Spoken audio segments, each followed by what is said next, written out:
सो श्रील रघुनाथ भट्ट गोस्वामी, रघुनाथ भट्ट गोस्वामी जो है, उससे पहले हम उनके पापा जो है, उनके पिताजी जो है तपन मिश्रा, उनके बारे में जानकारी लेंगे क्योंकि उनका मेन रोल है इसमें। ठीक है, सबको ध्यान से सुनना है। ऋषा, कहाँ ध्यान है तुम्हारा? तो अभी कौन सा ईयर चल रहा है?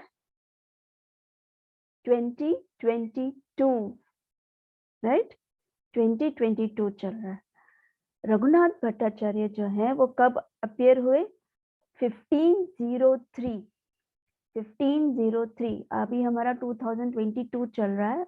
ये 1503 एडी में रघुनाथ भट्ट अपीयर्ड इन अ ब्राह्मण फैमिली। वो एक ब्राह्मण फैमिली में उनका जन्म हुआ। कहाँ पर? वाराणसी में। वाराणसी बनारस कहते हैं उसको दूसरे नाम से। तो बनारस में, वाराणसी में उनका जन्म हुआ। उनके पिताजी का जो नाम था वो श्री तपन मिश्रा। तपन मिश्रा एक्चुअली बंगाल में रामपुर नाम के एक जगह पर पद्मा रिवर, ये जो है पद्मा रिवर है, पद्मा रिवर के बैंक्स में रामपुर नाम का एक विलेज है बंगाल में, वहां के हैं ये। तो तपन Mishra was considered to be a learned scholar। वो उस पूरे विलेज में ब्राह्मण थे, तो बहुत ही ज्यादा एजुकेटेड थे, उनको शास्त्र का बहुत ही ज्यादा ज्ञान था। लेकिन वो ज्ञान तो था उनको, और वो हम्बल थे, मतलब बहुत नम्र थे, बहुत सिंपल हार्टेड थे। सिंपल हार्टेड मतलब बहुत ही सिंपल सोल थे वो, क्योंकि वो कृष्ण के बहुत ही सिंसियर डिवोटी थे। वो कौन क्या थे? सिंसियर डिवोटी थे, भक्त थे, बहुत शुद्ध भक्त थे। लेकिन उनका एक प्रॉब्लम क्या था कि वो जितने भी शास्त्र अब तक उन्होंने जो भी पढ़ा, जितने भी जो शास्त्र थे वो सब उन्होंने पढ़ लिया था, काफी एजुकेटेड थे, जैसे उन्होंने बताया, लर्नड स्कॉलर। लेकिन उनको एक चीज हमेशा वो कंफ्यूज्ड रहते थे। और कंफ्यूजन क्या था उनको कि इतनी सारी मैंने स्क्रिप्चर्स पढ़ी, इतनी सारी शास्त्र पढ़े हैं मैंने, लेकिन मुझे समझ भी नहीं आ रहा कि मेरा गोल क्या है, मेरा ये जो उद्देश्य है, मेरा ये जो शरीर मिला है मुझे, उस शरीर का उद्देश्य क्या है, मेरा गोल क्या है, मेरा इस लाइफ का, जो मैंने ये शरीर धारण किया है, इस पृथ्वी लोक में मैं आया हूँ, इस मटेरियल वर्ल्ड में मैं आया हूँ, तो मेरा उद्देश्य क्या है, मैं क्यों आया हूँ यहाँ। उन्होंने पूरे स्क्रिप्चर्स में पढ़ लिया, लेकिन कहीं उनको उस चीज का जवाब नहीं मिला। तो मैं कृष्ण तक कैसे पहुंचूं? मुझे मुझे कृष्ण की भक्ति करनी है, तो मैं किस तरह से भक्ति करूंगा तो मैं कृष्ण तक पहुंच पाऊंगा? तो ये उनके लाइफ में बहुत बड़ा एक कंफ्यूजन था। तो जब ये बात आती थी तो वो हमेशा दुखी हो जाते थे। जैसे हमने पढ़ा व्यासदेव, हम जानते हैं व्यासदेव को। व्यासदेव जो जो हैं वो आ, वो कैसे थे, लाइक उन्होंने बहुत सारे स्क्रिप्चर्स लिखे हैं, वेद लिखे हैं, पुराण लिखे हैं, बहुत सारे स्क्रिप्चर्स लिखे हैं। लेकिन फिर भी उनको मन में कभी एक हैप्पीनेस, जैसे आप चैंटिंग करते हो, जैसे आप कृष्ण के लिए कुछ स्पेशल करते हो, तो आपको अंदर से एक खुशी होती है, तो वो खुशी व्यासदेव को नहीं मिलता था। तो व्यासदेव जी हमेशा, लाइक उनको हमेशा एक कंफ्यूजन रहता था कि क्या ऐसा, मैंने तो एक स्क्रिप्चर्स लिखे, मैंने ये किया है, मैंने वो किया है, फिर भी मुझे समझ में क्यों नहीं आ रहा है कि मैं अंदर से खुश क्यों नहीं हूं करके। तब नारद मुनि आके उनको बताते हैं कि तुमने इतने सारे स्क्रिप्चर्स लिखे, देवी के बारे में लिखा है, देवताओं के बारे में लिखा है, उसके बारे में लिखा है, इसके बारे में लिखा है, लेकिन तुमने कृष्ण के बारे में तो कुछ लिखा ही नहीं है। तो व्यासदेव एकदम सरप्राइज हो गए कि मैंने कृष्ण के बारे में नहीं लिखा है। फिर नारद मुनि एक गुरु की तरह, गुरु के रूप में आके उनको सब समझाते हैं कृष्ण के बारे में। एंड देन नारद मुनि के इंस्ट्रक्शन से वो भगवत गीता लिखते हैं, भागवतम का लिखते हैं, तब जाके उन्हें अंदर से एक ऐसी प्रसन्नता होती है उनको कि एज इफ उन्होंने अपना लाइफ का जो गोल है वो उन्हें मिल गया। सो इन द सेम वे तपन मिश्रा का भी यही केस था। उन्हें समझ में नहीं आता था कि उन्हें ये तो पता था कि Krishna supreme personality of God है, गॉड हेड है, और कृष्ण जो है वो ही परमेश्वर है करके, लेकिन उन तक पहुंचना कैसा है वो उन्हें समझ में नहीं आता था। तो उन्होंने अपने लाइफ को एक यूजलेस वेस्ट समझ लिया था कि बोले ये मेरा लाइफ बहुत यूजलेस है क्योंकि मैं जान ही नहीं पा रहा हूँ, मुझे अंदर से खुशी नहीं मिल रही है, मुझे पता नहीं चल रहा है कि मैं कृष्ण की भक्ति कैसे करूंगा तो मुझे कृष्ण मिलेंगे करके। तो वो हेल्पलेस थे, उन्हें किसके पास जाके पूछे, उनको कोई ऐसे कोई मिल भी नहीं रहा था कि जिससे जाके वो पूछे। तो वो हेल्पलेस थे और उस हेल्पलेस कंडीशन में वो रो रहे थे, वो भगवान से प्रार्थना कर रहे थे, कृष्ण से प्रार्थना कर रहे थे कि हे कृष्ण, हे भगवान, मुझे समझ में नहीं आ रहा है कि मैं कैसे आप तक पहुंच पाऊं, मैं बहुत दुखी हूँ, मुझे मुझे कुछ समझ में नहीं आ रहा, आप ही को मेरी मदद करनी पड़ेगी करके वो बहुत ही ज्यादा इंटेंसली इंटेंसली, जैसे एक बच्चा को एक टॉय चाहिए और वो टॉय उसे मम्मी पापा नहीं लेकर दे रहे, तो किस तरह से रोता है कि नहीं मुझे चाहिए चाहिए चाहिए करके जिद करता है ना, बच्चे जिद करते हैं ना कि नहीं मुझे ये चाहिए, मुझे ये चाहिए करके कितना रोता है।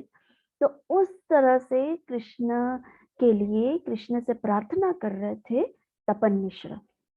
और फिर उस प्रार्थना से उन्हें क्या फल मिला, तो एक रात उन्हें एक सपना आया। सपने में कौन था?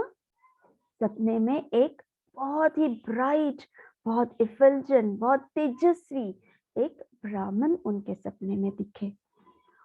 वो आकर बोले कि मिश्रा, तपन मिश्रा थे तो उन्होंने प्रेम से बोला, मिश्रा डोंट वरी, चिंता मत करो, the lord of our life Shri Nimai Pandit, जो चैतन्य महाप्रभु हैं और वो निमाई पंडित के नाम से भी जाने जाते हैं। तो हमारे लाइफ, हमारे प्राण जो हैं भगवान निमाई पंडित, वो इस वर्ल्ड में अपीयर हुए हैं, वो इस भौतिक जीवन में हमारे लिए आए हैं। और किसके लिए आए हैं इस दुनिया में? भक्ति किस तरह से करनी चाहिए वो इनैगुरेट करने आए, क्योंकि जब निमाई पंडित आए थे चैतन्य महाप्रभु के आने से पहले उतना कुछ भक्ति का सब कुछ लुप्त हो गया था, क्योंकि 5000 वर्ष पहले कृष्ण आए थे और कृष्ण के जाने के बाद धीरे धीरे सब कुछ कृष्ण की भक्ति के बारे में सब कुछ मिश्रित हो गया था, लोग मन में जो आता था वो करते थे उस तरह से कर। और 550 इयर्स पहले ही चैतन्य महाप्रभु आए, तो इतना गैप रह गया था कृष्ण और चैतन्य महाप्रभु के बीच में। सो महाप्रभु खुद आए और उन्हें कैसे भक्ति करनी चाहिए, इस जीव, हमारा जो ये शरीर दिया है कृष्ण ने, उस शरीर को किस तरह से उपयोग करना चाहिए, कैसी भक्ति करने से कृष्ण मिलते हैं, वो हमें सिखाने के लिए स्वयं निमाई पंडित चैतन्य महाप्रभु इस वर्ल्ड में आए हैं।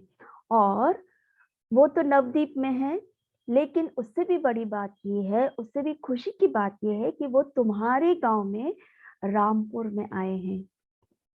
तो वो तुम्हें सिखाएंगे कि गोल ऑफ लाइफ, जिसकी वजह से तुम दुखी हो कि मेरा उद्देश्य क्या है, वो तुम्हारा उद्देश्य सिखाएंगे। वो he is not a man, वो एक साधारण मनुष्य नहीं है, वो सुप्रीम लॉर्ड नारायण है। वो कौन है? भगवान नारायण है। और although he is the creator of the universe, he has accepted the form of a human in order to deliver this world. So वो भले इस सृष्टि के रचयिता है, वो क्रिएटर हैं, लेकिन वो हमें सिखाने के लिए इस वर्ल्ड को, इस दुनिया में जितने जीव हैं उनका उद्धार करने के लिए स्वयं भगवान एक ह्यूमन फॉर्म में आए हैं। ऐसे करके वो ब्राह्मण तपन मिश्रा को बोल रहे। फिर और तुम्हें करना क्या है? तुम्हें सिर्फ इतना ही करना है कि तुम्हें उनके पास जाना है जहां पर वो रहते हैं और उनके चरण में गिर जाना है और बाकी सब वो संभाल लेंगे। He is non different from Radha and Krishna. Radha और कृष्ण से भिन्न है चैतन्य महाप्रभु, निमाई पंडित। और उनका कॉम्प्लेक्शन कैसा है? एकदम तप्त कांचन, मतलब जैसे राधा रानी का जो तप्त कांचन है, जो रंग था, उस तरह से उनका रंग है। Who have combined together in the golden effulgent form। जो राधा और कृष्ण के दोनों जो है, राधा और कृष्ण दोनों एक में है, और वो है चैतन्य महाप्रभु। और इस कलयुग में ह्यूमन मैनकाइंड को क्या बोलते हैं, जैसे इस जीव को उद्धार करने के लिए आए भक्ति देकर। So this time he has come as a devotee, एक भक्त के रूप में आए हैं। जैसे मैंने पहले भी आप लोगों को कहा था, जब भगवान भगवत गीता बोलते हैं, किसको बोलते हैं? अर्जुन को बोलते हैं। तब वो साक्षात भगवान थे। उस समय पे 5000 वर्ष पहले जब भगवत गीता बोलते हैं, तब कृष्ण को वो भक्ति का ज्ञान देते हैं, भक्ति योग सिखाते हैं। हाँ, तो अर्जुन को बोलते हैं कि तुम्हें ये करना चाहिए, ये करना चाहिए, भक्त के रूप में ऐसा करना चाहिए। और फिर वो अपने आप के बारे में बताते हैं कि मैं ये हूँ, मैं वो हूँ, मैं supreme personality of God head हूँ, ऐसे ऐसे सब किस तरह से वो हैं, वो सब एक्सप्लेनेशन देते हैं भगवत गीता में स्वयं भगवान। लेकिन उसका प्रैक्टिकल इम्प्लीमेंटेशन जो है कि हमें इस भगवत गीता को अपने लाइफ में कैसे उतारना है, तो वो जो प्रैक्टिकली जो हमें उतारना चाहिए, वो चैतन्य महाप्रभु निमाई पंडित जो है, वो खुद इस धरती पे आते हैं भक्त के रूप में, और हमें सिखाते हैं कि एक भक्त कैसे होने चाहिए। So this time he has come as a devotee. तो इमीडिएटली मिश्रा, तपन मिश्रा जो है, वो उठ जाते हैं और देखते हैं तो सुबह मॉर्निंग होता है, तो फटाफट वो तैयार हो जाते हैं, स्नान वान कर लेते हैं। वहां तो पद्मा रिवर उनके घर के पास में ही है, तो फटाफट स्नान कर लेते हैं और निमाई पंडित को इतना तीव्रता से मिलने जाते हैं उनको, जहाँ पर निमाई पंडित स्टे करते हैं। वहां पर उन्होंने जाके क्या देखा, निमाई पंडित जो है वहां बैठे थे, एक बेड पे बैठे थे, और जहां वो बैठे थे, वो जिस घर पे थे, वो घर पूरा प्रकाशित था, पूरा तेज था। उनके जो शरीर से जो तेज निकलता था, वो पूरे घर को लाइट करता था। उनकी जो आंखें हैं, वो कमल नयन, कमल के जो पत्ते हैं, उस समान उनकी सुंदर नयन है। His head was covered with curly hair। उनके जो केश हैं, वो पूरे कर्ली था, पूरा बहुत ही घने थे, और इतने कर्ली थे कि उससे भगवान का जो चेहरा है, वो बहुत सुंदर लग रहा था। और उनके चेस्ट से वाइट ब्राह्मण थ्रेड, क्योंकि महाप्रभु जो थे वो ब्राह्मण थे, ब्राह्मण फैमिली से बिलोंग करते थे, इसलिए उन्होंने, ये देख रहे हैं आप, उन्होंने एक थ्रेड पहना है, जैसे ब्राह्मण पहनते हैं उस तरह से। तो उस तरह से उन्होंने एक ब्राह्मण थ्रेड पहना है, ब्राह्मण थ्रेड। एंड उनका आभूषण के साथ उनका जो उन्होंने क्लॉथ पहने थे, जो कपड़े थे, वो कौन से कलर के थे? पीतांबर, येलो। कृष्ण जो थे वो पीतांबर पहनते थे, और उसी तरह निमाई पंडित जो है वो भी पीतांबर पहनते हैं। तो इस फॉर्म में जब उन्होंने देखा, तो जो तपन मिश्रा थे, वो बहुत ही क्लोजली निमाई पंडित को ऑब्जर्व कर रहे थे कि ये इतने सुंदर, उनका जो नेत्र है, जो तपन मिश्रा का जो आंखें एक जगह पे जो टिक जाती थी, वो टिक जाती थी, वो मतलब इतने सुंदर लग रहे थे भगवान। तो ही कुड क्लियरली रिकॉग्नाइज, वो रिकॉग्नाइज कर पा रहे थे कि नहीं, ये साधारण मनुष्य नहीं है, ये साधारण मनुष्य नहीं है। जो वो मेरे सपने में जो ब्राह्मण आए थे, जिन्होंने मुझे एड्रेस किया था कि स्वयं भगवान है, ये वही है। यानी वो ब्राह्मण ने सत्य कहा कि ये ब्राह्मण कि ये भगवान है, स्वयं भगवान है करके। तपन मिश्रा जो है, जैसे ही भगवान को देखते, उनका रूप देखते, उनका फॉर्म देखकर इमीडिएटली उनके चरणों में गिर जाते हैं, और फिर महाप्रभु को बोलते हैं इस तरह से हाथ फोल्ड करके कि ओ मोस्ट मर्सीफुल वन, हे कृपामय, हे कृपालु, आई एम मोस्ट फॉलन, मैं बहुत ही हीन हूँ, मतलब मैं बहुत ही गिरा हुआ व्यक्ति हूँ, मुझ पे कृपा करे। तो भगवान ने एक बहुत सुंदर स्माइल दिया एंड उनको कहा कि आप सीट ग्रहण करें। उन्होंने उनको एक आसन दिया और उन्होंने बोला कि आप बैठिए और आप अपने बारे में बताइए मुझे। भगवान को सब मालूम था कौन क्या है करके, लेकिन स्टिल वो एक भक्त के फॉर्म में थे, तो एक ह्यूमन फॉर्म में थे, तो उनको ये एज अ ह्यूमन, जैसे एक नॉर्मल व्यक्ति है उस तरह से वो बिहेव करते थे। तो तपन मिश्रा को पूछा कि आप अपना इंट्रोडक्शन दीजिए। तो तपन मिश्रा ने अपना इंट्रोडक्शन दिया। तपन मिश्रा ने कहा कि मैं ये हूँ, मैं वो हूँ मैं ब्राह्मण फैमिली से बिलोंग करता हूँ, मैं एजुकेटेड हूँ, मैं ये काम करता हूँ, मैं वो काम करता हूँ, सब उन्होंने अपना इंट्रोडक्शन दिया। और फिर उन्होंने धीरे से महाप्रभु को ये भी बोला कि मेरे सपने में एक ब्राह्मण आए थे, उन्होंने आपका पूरा वर्णन किया और उन्होंने कहा कि मैं आपके पास आ जाऊं ताकि मेरे जो कंफ्यूजन है वो आप दूर कर सकते हैं करके। तो निमाई पंडित ने कहा कि हाँ, मैं जानता हूँ कि वो ब्राह्मण सपने में आए थे और आप इसीलिए यहाँ पर आए हैं, आपकी जो कंफ्यूजन है वो दूर करने आए हैं। तो तपन मिश्रा बहुत खुश हो गए और फिर तपन मिश्रा बोलने लगे, तो रोने लगे और उन्होंने कहा कि हाँ भगवान, मुझे मेरा जो ये लाइफ का जो पर्पस है मुझे समझ में नहीं आ रहा है, मुझे अंदर से खुशी नहीं मिल रही है, मुझे ऐसा लग रहा है कि मेरा ये जो बॉडी है, ये लाइफ जो है वो पूरा वेस्ट है, क्योंकि मैं समझ ही नहीं पा रहा हूँ कि मेरा गोल क्या है।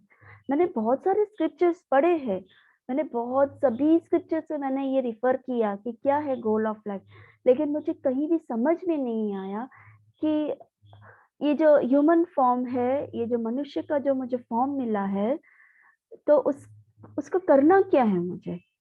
मुझे एक मटेरियल लाइफ नहीं जीना है। इस मटेरियल वर्ल्ड में लोग क्या क्या बस अपनी लाइफ मटेरियल इच्छा रखते हैं, भौतिक इच्छाएं रखते हैं, और ऐसी चीजों के लिए वो लोग हैंकर करते हैं, टेम्परेरी चीजों के लिए हैंकर करते हैं।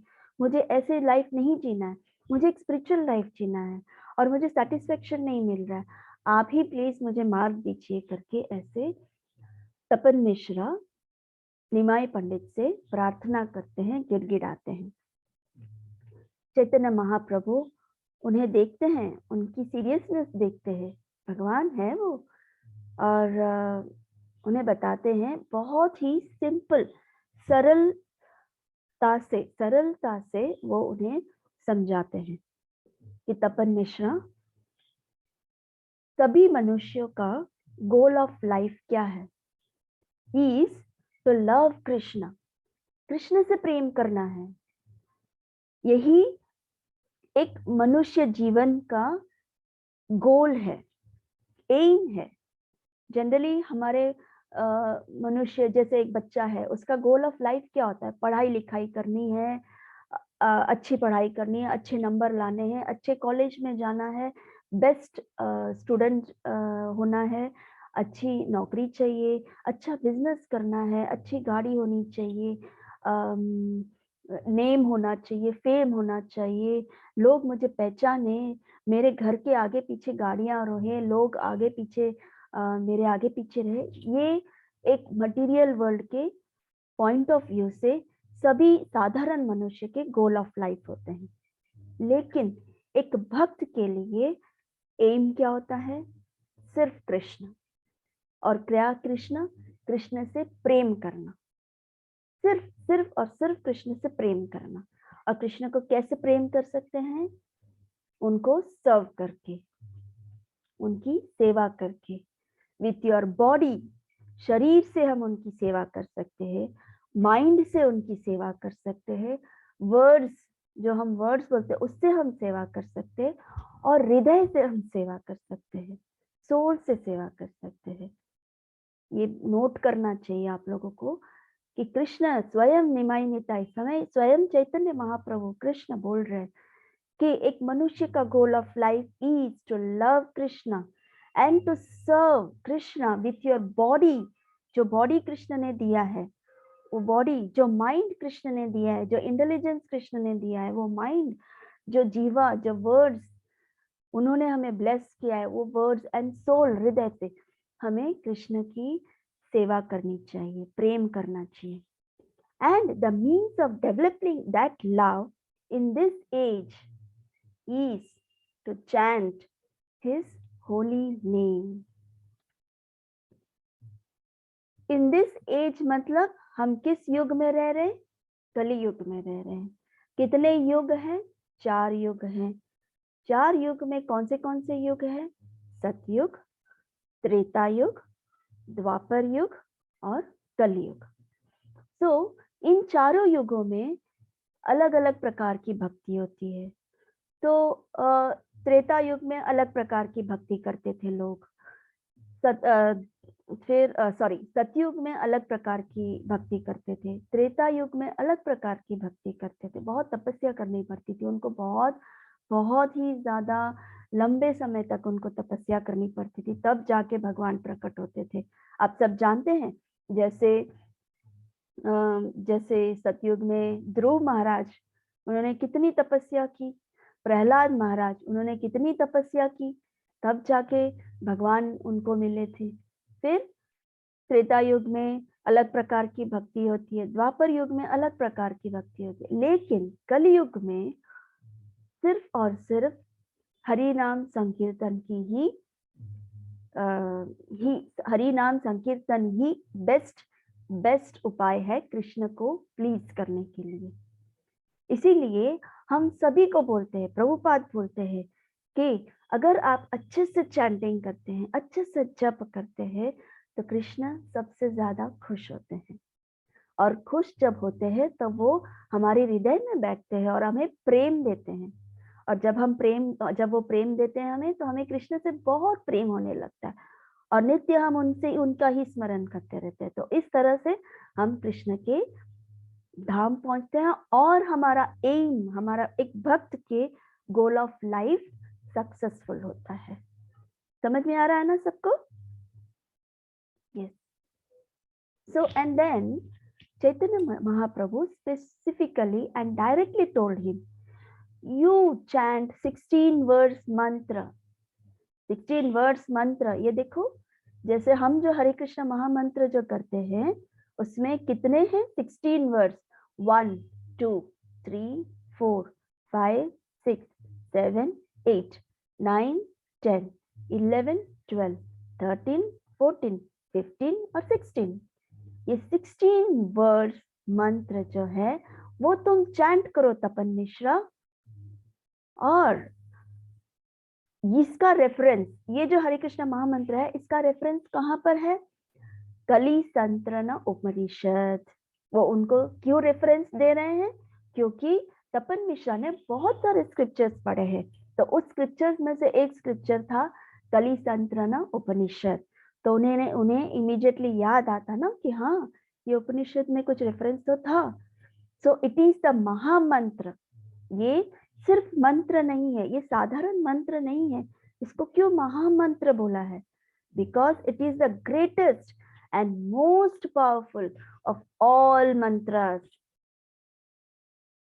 जैसे कि ओम नमो भगवते वासुदेवाय, इससे बड़ा पावरफुल मंत्र है हरे कृष्ण महामंत्र. ओम नमो नारायण, इससे भी पावरफुल मंत्र है हरे कृष्ण महामंत्र. ओम नमो भगवते वासुदेवाय, मैंने बोला ओम नमो नारायण हो गया. श्री कृष्ण शरणम ममा, इससे भी बड़ा महामंत्र है. श्री राम जय जय राम, श्री राम जय जय राम, श्री राम जय जय राम, इससे भी बड़ा पावरफुल महामंत्र है. सो ये हरे कृष्ण महामंत्र है. चैतन्य महाप्रभु ने इसलिए कहा है ये महामंत्र है और ये मोस्ट पावरफुल मंत्र है, जो हमारी सभी कलमश जो है वो दूर कर देता है. हमारे आसपास कोई भी गलत चीजें नहीं आ सकती. हमारे साथ कोई भी गलत व्यक्ति आ नहीं सकता. और इस महामंत्र से स्वयं कृष्ण बहुत प्रसन्न होते हैं. आपको कुछ और करने की जरूरत ही नहीं है, सिर्फ चैंटिंग अच्छे से करोगे तो कृष्ण ऑटोमेटिकली प्लीज हो जाएंगे। ठीक है, सो कृष्ण ने इसे महामंत्र कहा, चैतन्य महाप्रभु ने इसे महामंत्र कहा। कौन से उपनिषद है? कली संतरण उपनिषद, इसे याद रखना आप लोग। तपन Mishra upon hearing the instructions of the Lord got convinced। अब जब स्वयं भगवान ने जब उनको समझाया तो उन्हें समझ में आ गया, क्योंकि इतना स्क्रिप्चर जब अपने आप उन्होंने पढ़ा उन्हें कुछ समझ में नहीं आया, और जब स्वयं चैतन्य महाप्रभु ने उसे समझाया तो उन्हें इजीली समझ में आ गया, राइट। सो इमीडिएटली उन्होंने क्या किया, जब उन्हें समझ में आ गया, he offered his obeisances to the Lord's feet। भगवान के चरणों में इमीडिएटली वो गिर पड़े। कैसे? विथ ऑल हिज लिम्स, जैसे एकदम रॉड की तरह वो गिर गया नीचे। जैसे एक स्टिक को गिरा देते तो कैसे गिरता है, ठप करके गिर जाता है ना नीचे, उस तरह से तपन मिश्रा ने अपने शरीर को उस तरह से गिराया और चैतन्य महाप्रभु के चरणों में गिर गए। और फिर चैतन्य महाप्रभु बोले कि चलो, तुम्हारा गोल ऑफ लाइफ तुम्हें समझ में आ गया और तुम्हें अब क्या करना है वो भी मैंने तुम्हें समझा दिया है, तो अब मुझे जाने का समय हो गया है। अब मुझे जाना है नवदीप, क्योंकि कृष्ण चैतन्य महाप्रभु तो नवदीप से है ना, तो उनका गांव नवदीप है।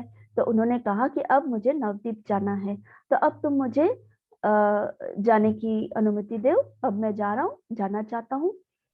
तो तपन मिश्रा ने कहा कि हे महाप्रभु, अब तो मुझे समझ में आ गया कि आप कौन हैं। क्या मैं आपके साथ ही आ सकता हूँ नवदीप? आप जहां जहां जाते हैं क्या मैं आपको एकम्पनी कर सकता हूँ? मेरा मन अभी किसी में भी मन नहीं लग रहा है, मुझे सिर्फ आप ही दिख रहे हैं सभी जगह, और मुझे आप ही के साथ चलना है, और मैं आपके साथ ही रहकर भक्ति करना चाहता हूँ, और जो भी आप इंस्ट्रक्शन देंगे उसको मैं फॉलो करना चाहता हूँ। क्या मैं आपके साथ चल सकता हूँ? तो चैतन्य महाप्रभु ने क्या कहा? नहीं, तुम्हारा गांव, अभी ये जहाँ रहते थे ना वो है रामपुर। रामपुर वो पद्मा रिवर के पास में जो है उस बंगाल में, वहां पर भगवान आए थे। तो अब भगवान ने कहा कि तुम अभी यहाँ से वाराणसी सेटल हो जाओ, यहाँ से वाराणसी तुम सेटल हो जाओ, और वहां पर तुम भजन करो, जो भी मैंने तुम्हें 16 अक्षर जो नाम मैंने आपको वो दिया है उसका जाप करो, और वहां मेरा इंतजार करो। मैं आऊंगा वहां पर, वाराणसी में जरूर आऊंगा। उस वक्त मैं तुम्हें और डिटेल में इस हरिनाम जप के बारे में और गोल ऑफ लाइफ और विस्तार से मैं तुम्हें समझाऊंगा, ऐसे बताते हैं। लेकिन अब तपन मिश्रा को तो कृष्ण के साथ निमाई के साथ जाना था, लेकिन चैतन्य महाप्रभु का इंस्ट्रक्शन था कि नहीं, इसको उनको वाराणसी मूव करना है करके, तो उनके पास कोई चॉइस नहीं था। उन्होंने निमाई पंडित का इंस्ट्रक्शन को एक्सेप्ट किया और वाराणसी के लिए तैयारी कर रहे थे। और लेकिन उस समय पे जैसे मैंने आपको कहा कि 500-550 साल पहले ही भगवान आए थे, तो वाराणसी में ऐसे तो कोई भक्त था ही नहीं। वहां कैसे लोग रहते थे? वहां पर वैसे तो सब भक्त बोलते थे अपने आप को, लेकिन वो कैसे थे? वो इम्पर्सनल फिलोसोफर्स थे। इम्पर्सनल फिलोसोफर का मतलब क्या था? जैसे कि कृष्ण का फॉर्म है, राइट? कृष्ण के हाथ हैं, कृष्ण के पैर हैं, कृष्ण के चेहरे हैं। जैसे हमने देखा कृष्ण के नयन, लोटस नयन है, कृष्ण का सुंदर नोज है, कृष्ण के फॉर्म है, वक्षस्थल है, चरण है, एवरीथिंग। तो ये जो इम्पर्सनल फिलोसोफर्स जो हैं वो भगवान को निराकार मानते। निराकार मतलब उनका कोई फॉर्म नहीं है, भगवान है लेकिन उनका कोई फॉर्म नहीं है। और निमाई, अगर कृष्ण आए भी थे इस 5000 साल पहले आए भी थे, तो भी उनका वो सिर्फ एक मनुष्य थे, वो कोई भगवान नहीं थे, ऐसे समझते थे। कृष्ण को कभी वो भगवान समझते ही नहीं थे, और जो वो समझते थे उसको फॉर्म ही नहीं है, उस तरह के भक्ति वहां प्रचार हो रहा था। तो हमारे जैसे शुद्ध भक्त जो है वहां थे नहीं। तपन मिश्रा जैसे शुद्ध भक्त थे ही नहीं। निमाई पंडित ने जिस तरह से भक्त का रूप में आके जिस तरह से उन्होंने समझाया, ऐसे कोई वहां वाराणसी में थे नहीं। But he accepted that strange order. बहुत ही मुश्किल था उनके लिए, लेकिन उन्होंने एक्सेप्ट किया as his life and soul, and he move to Varanasi. वो वाराणसी के लिए निकल गए। तपन मिश्रा वैसे मैरिड थे, उनकी पत्नी थी, बट उस वक्त उनका कोई बच्चा नहीं था। 2 साल तक वो वहाँ, 2 साल के बाद वाराणसी वो रहे। उन्होंने उन्होंने जैसे निमाई पंडित ने इंस्ट्रक्शन दिया उसको फॉलो किया, अच्छे से नाम जप कर रहे थे। 2 साल के बाद उनका एक पुत्र हुआ। उनका नाम उन्होंने रघुनाथ भट्ट रखा। रघुनाथ भट्ट जो हैं वो चैतन्य महाप्रभु से 17 साल छोटे थे। कितने साल? 17 इयर्स यंगर थे वो। रघुनाथ भट्ट जो है वो इस पृथ्वी पर 77 इयर्स तक उन्होंने अपना ये शरीर भक्ति में उन्होंने अपना लाइफ स्पेंड किया। 77 इयर्स तक he lived till 77 years। Raghunath Bhatt Goswami जो हैं वो कृष्ण लीला मानी गोलोक में, और यहाँ पर जब वृंदावन में जब कृष्ण लीला हुआ था उसमें राग मंजरी के नाम से जाने जाते थे। जैसे मैंने कहा आपको, रूप गोस्वामी रूप मंजरी हैं, उस तरह से इस तरह से सनातन गोस्वामी 2 मंजरियों से उनका मिक्सचर है। उसी तरह रघुनाथ भट्ट जो है वो राग मंजरी थे कृष्ण लीला में, राइट। और वो कृष्ण और राधा रानी की खूब सेवा करती थी, और इस पृथ्वी में वो रघुनाथ भट्ट गोस्वामी के नाम से जाने गए हैं। सो अब देखो, इसमें एक इम्पॉर्टेंट चीज ये है कि शिला रूप गोस्वामी, शिला सनातन गोस्वामी, जैसे कि हमने पढ़ा था, शिला रूप गोस्वामी और सनातन गोस्वामी भाई थे। और रूप सनातन गोस्वामी के एक और भाई थे, वो है अनुपम गोस्वामी। अनुपम के जो पुत्र है वो जीव गोस्वामी। तो ये तीनों सारस्वत ब्राह्मण थे। सारस्वत ब्राह्मण मतलब वो एक बहुत उच्च कोटि के ब्राह्मण थे जो कर्नाटक के बिलोंग करते थे। तो वो रूप गोस्वामी, सनातन गोस्वामी और जीव गोस्वामी कर्नाटक से आए थे और चैतन्य महाप्रभु के मिशन को आगे बढ़ाया, और वो लोग सारस्वत ब्राह्मण थे। फिर श्रील गोपाल भट्ट गोस्वामी जो है, जो हम आगे पढ़ेंगे, वो है श्रीरंगम तमिलनाडु से। वो वहां पर बिलोंग करते थे। उनके भी पिताजी जो है वेंकट भट्ट करके है, वेंकट भट्ट जो है वो भी बहुत ही शुद्ध भक्त थे। और उनके पुत्र गोपाल भट्ट जो है वो भी, उनके बारे में हम पढ़ेंगे। बहुत ही सुंदर कथा है इनकी, बहुत ही आप एंजॉय करोगे इसको। तो वो गोपाल भट्ट गोस्वामी ये भी चैतन्य महाप्रभु के मिशन में उन्होंने आगे बढ़ाया। फिर नेक्स्ट गोस्वामी रघुनाथ भट्ट गोस्वामी, जिसके बारे में आज हम पढ़ रहे हैं, वो वाराणसी, हमने पढ़ा कि वो वाराणसी में उनका जन्म हुआ। क्यों? क्योंकि तपन मिश्रा वाराणसी में सेटल हो गए। और रघुनाथ दास गोस्वामी जो है वो वेस्ट बंगाल से बिलोंग करते हैं। अभी हम जो पढ़ रहे हैं रघुनाथ भट्ट गोस्वामी, और एक है रघुनाथ दास गोस्वामी, ठीक है। तो अभी तक तो मैंने यहाँ तक ही मैंने तैयारी की थी, क्योंकि रघुनाथ भट्ट गोस्वामी के बारे में अब लीला शुरू होगी, तो मैं नहीं चाहती थी कि वो अधूरा हो जाए, हम नए तरीके से शुरुआत करें उसका, इसलिए मैंने उसको लिया नहीं था। तो आप लोगों को यहाँ तक समझ में आ गया सब?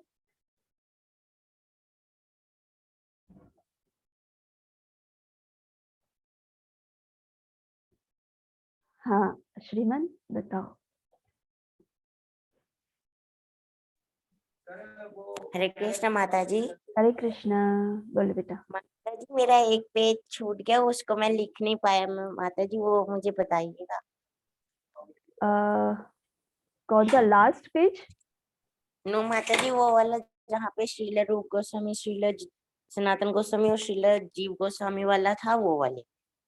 अच्छा, बाकी सब लिख दिया तुमने? जी माता जी। ओके, एक मिनट।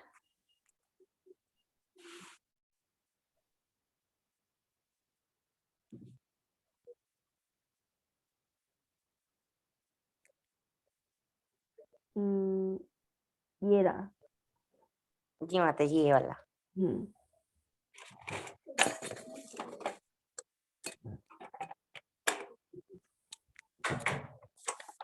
हो गया माता जी। ओके, ठीक है। सो सबको समझ में आया? जी माता जी। कोई कोई क्वेश्चन है? कुछ कंफ्यूजन है? जैसे तपन मिश्रा को कंफ्यूजन था, ऐसे कोई कंफ्यूजन है आप लोगों को? नहीं? नो माता जी। ठीक है। नए बच्चों को समझ में आया? समझ में नहीं आ रहा होगा, लेकिन थोड़ा कम कम समझ है, क्योंकि आप रेगुलर नहीं है, नए नए ज्वाइन हुए हैं। तो ये कौन से